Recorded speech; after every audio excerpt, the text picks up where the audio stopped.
So just fold the butter and eggs into the sugar, add half a pound of self-raising flour, and at the last moment, just pop it out of the oven and release the clowns.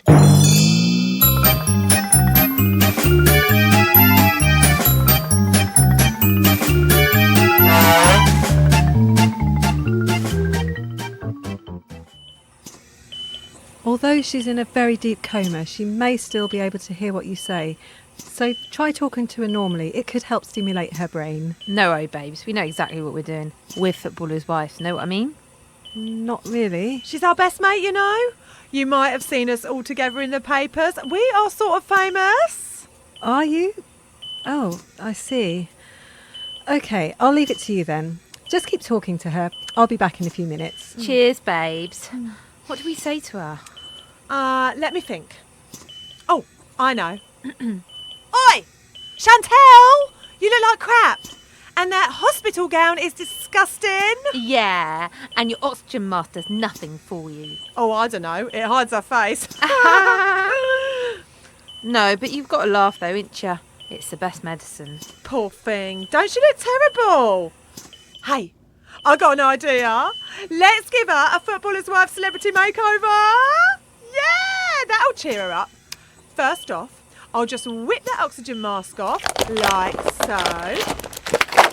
And pull this pipe thing out of her gob, like that. Now, let's have a butcher's at what I got in my Louis Vuitton handbag. We got all the tools we need for this delicate operation. Let's get to work. Tweezers. Tweezers. Foundation. Foundation. Lipstick. Lipstick. Eau de parfum spray by Roberto Cavalli, 75 ml. Eau de parfum by Roberto Cavalli. And we're done. Ta-da! Oh, but don't she look gorgeous? Oi, Chantal, you look gorgeous. I hear it was a Ferrari. What was? The car that ran her over. Jammy cow. Had to be a Ferrari, didn't it? Couldn't have been a Peugeot or a bus. No, she's so la-di-da. Oh, hey up, that nurse is coming back. Ladies, I was wondering if you'd like a cup of... Oh my God, what have you done to her? It's called fashion, mate. You wouldn't understand. Anyway, I think we've done our good deed for the day. We're off to the wine bar. Ta-ra, Chantel. Stay lucky, babes. I never could stand her if I tell the truth. She's got bad skin. Yeah, and fat thighs. Release the clowns. Meanwhile, in the Release the Clowns Aphorism Testing Centre... Hello, and today we are testing the aphorism, laughter is the best medicine. Interesting proposition. I imagine you thought about using a double-blind approach with a significant sample size and placebo group. Yes, I did. But then I thought we could also use these 3 volunteers who we drugged, kidnapped, and tied to posts. Splendid. And I see you're using the standard scientific method for inducing laughter. That's right. YouTube videos of cats being startled by cucumbers. Let's watch.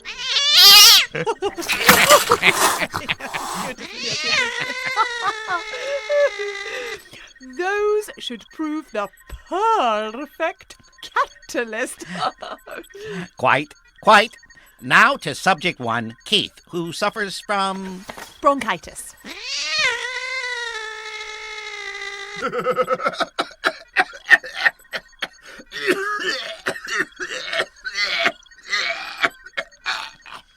Subject 2, Deirdre. Chronic incontinence.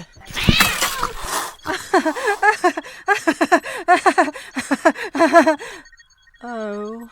And finally, subject 3, Lewis. Broken jaw.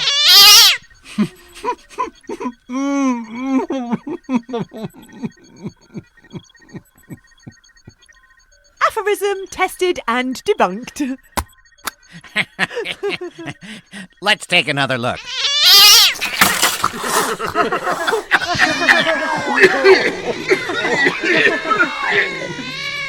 Oh.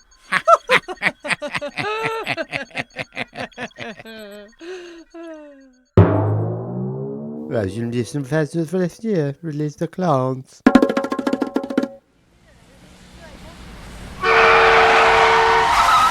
Look where you're going! Put your damn phone down, you muppets! We've all seen people like this. A smartphone user walking along a busy high street and not paying due care and attention. There are lots of words for people suffering from this compulsive need to stare at a flat slab of plastic and silicon. Most of them I can't repeat, because this may be going out before the watershed. I prefer to call this addiction, for that's what it is, by its correct name, nomophobia, the unreasonable fear of having no mobile phone.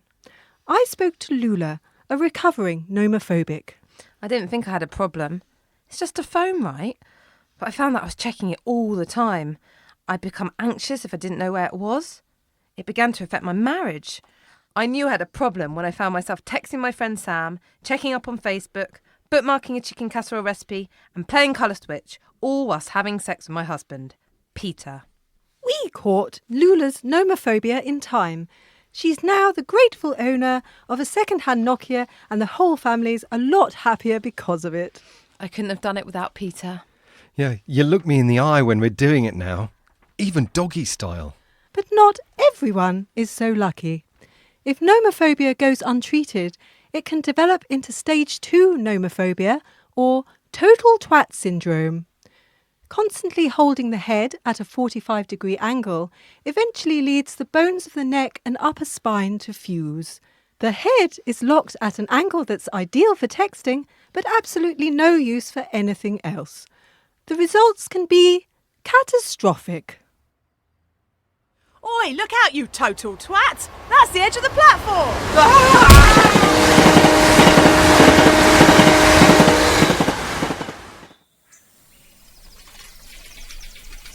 Hey mate, it's the Tour de France! There, you total twat. Oi, total twat! Look out for that giant threshing machine! Once the condition is this advanced, the only treatment available is emergency neck surgery, followed by a programme of intensive rehab and therapy.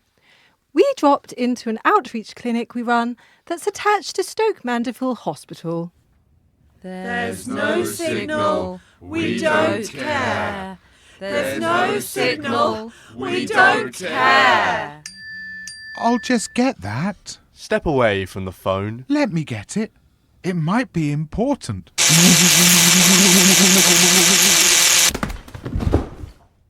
You can see it's not plain sailing, but with love and patience and financial help from you, we can really turn lives around. Please make a donation, no matter how big or small. Let's build a future free from nomophobia. And cut. Thanks, Esther. Think that went quite well, don't you, Lula? Oh, my phone's out of power. Could you get me an Uber? I've got a dash for my train. Oh, I've just got this crappy old Nokia. Here, use mine. iPhone 10. Let me touch it. Oh my God. How many megapixels does that have? Lula, no! Precious. My precious. Release the clowns!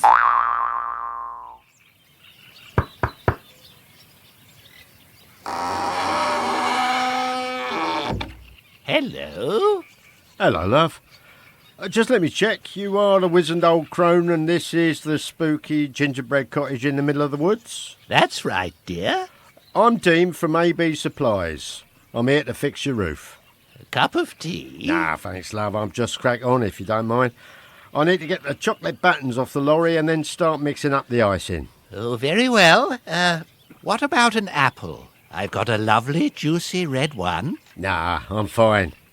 Oh dear, your roof's in a right old state, isn't it? Those marzipan tiles need replacing. And a joist will have to come out. Oh, I've got some flakes on the lorry. Oh, it looks like someone's been having a right old munch at your walls and all. Kids, was it? Yes. A girl and a boy. I hope you sorted them out. Oh, yes. I gave them a proper roasting. Yeah, you show 'em, love. I hope they've learnt their lesson now they've had their fingers burnt. It was a bit more than that, dear. And on that subject, I've been having a bit of trouble with my oven. Could you have a look at it for me? Yeah, of course. This way.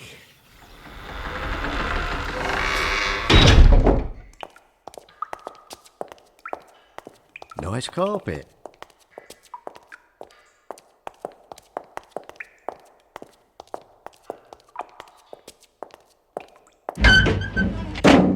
This is the oven. Big, isn't it? Yes. The problem's right at the back. Look, it's no good. I'm sorry, I can't go on with this. Why not? It's a standard model. No, I mean this charade. I'm not really a builder. I'm a handsome young prince. And I was told by a magic fairy that despite your hideous wizened appearance, with your hairy warts, rotten teeth, and a full-face cobweb tattoo, if I kiss you full on the lips, you will turn into a beautiful princess. Oh, whatever you say, dear.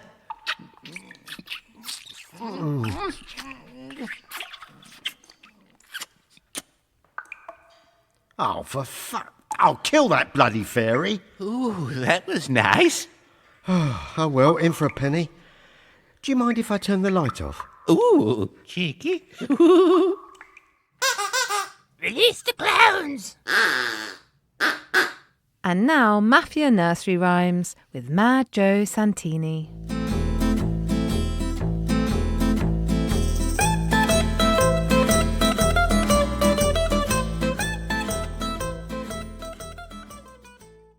Mary, Mary, quite contrary, how does your garden grow?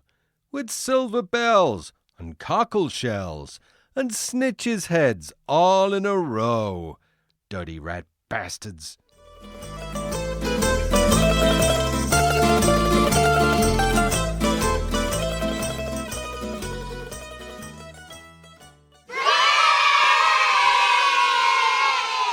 Release the clowns.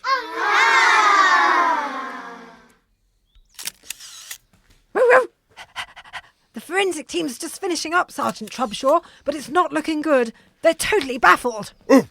As am I, Constable Molly, as am I. That's why I've called in the greatest dog detective in the world, Rover of the Yard. The dog with the most sensitive nose in the history of crime fighting. How exciting, sir! All right, Constable Molly, stop chasing your tail. Sorry, sir. No need to stop on my account. Oh, Detective Rover, good to meet you. I'm Sergeant Trubshaw, and this is Constable Molly.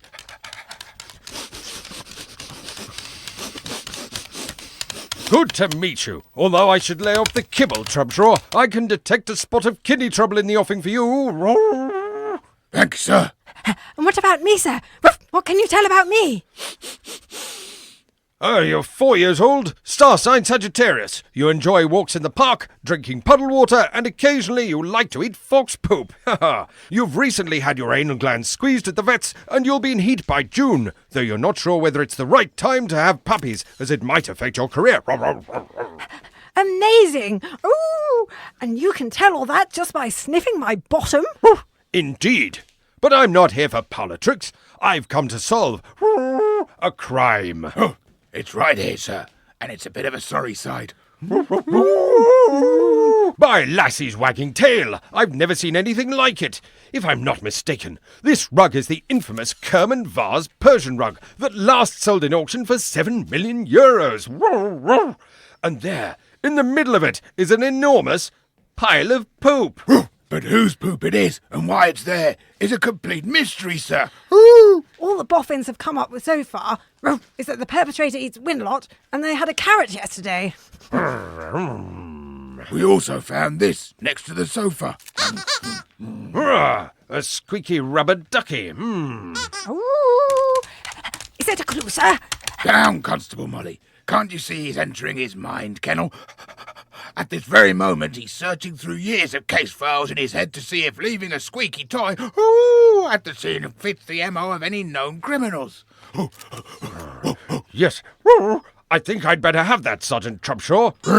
It's mine now. I found it. Give it to me. Drop it. Drop it.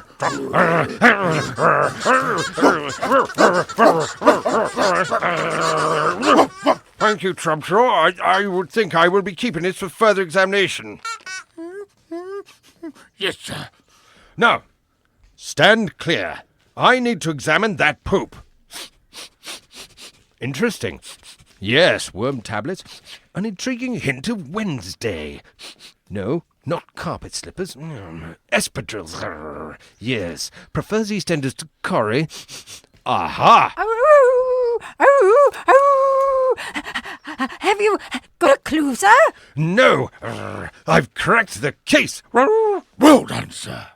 The first clue was the fact that the whole rug has been moved slightly towards the back door. See how there is a slight fraying on one edge, as if someone has tried to drag the rug with their teeth. The scrabble marks of their claws as they tried to get a purchase on the parquet floor confirms my theory. Do you know who it is, sir? There are only 3 fiends in dog's clothing who would attempt so bold a crime. First, Big Boris Bozinski. Not the balmy borzoi of Baku. The very same. But it can't be him, because he's currently serving a 5-year term in Barkhurst. Then there's Madame Fifi Frou-Frou. Ooh la la. The peripatetic poodle of no fixed abode. She could have tried to steal this rug, but there's no way she could pump out a poop of that size, so that leaves us with... Oh, no, sir. Not. Yes, my greatest adversary, Bootsy Allen, the diabolical Doberman of Dingley Dell. He's got the brains to plan such a heist, and unlike me, the balls to see it through. Pity he doesn't have the opposable thumbs to pull it off. And when he couldn't get the rug out of the door, he did the one thing that would make it worthless. Exactly. Now all we have to do is... Cat! And so ends another chapter in the thrilling annals of the greatest dog detective in the world, Rover of the Yard.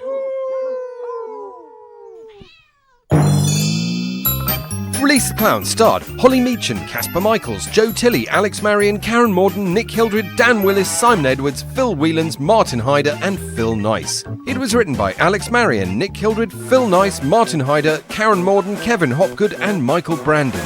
The social media mechanic is Dan Willis, and the show is produced by Nick Hildred and Alex Marion.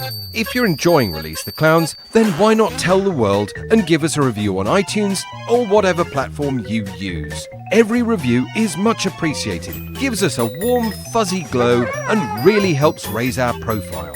And if you really want to do a good deed, head over to releasetheclowns.podbean.com and follow us at the click of a button. Every follow makes it easier for people to find us, thus making the world a happier place. See you in 2.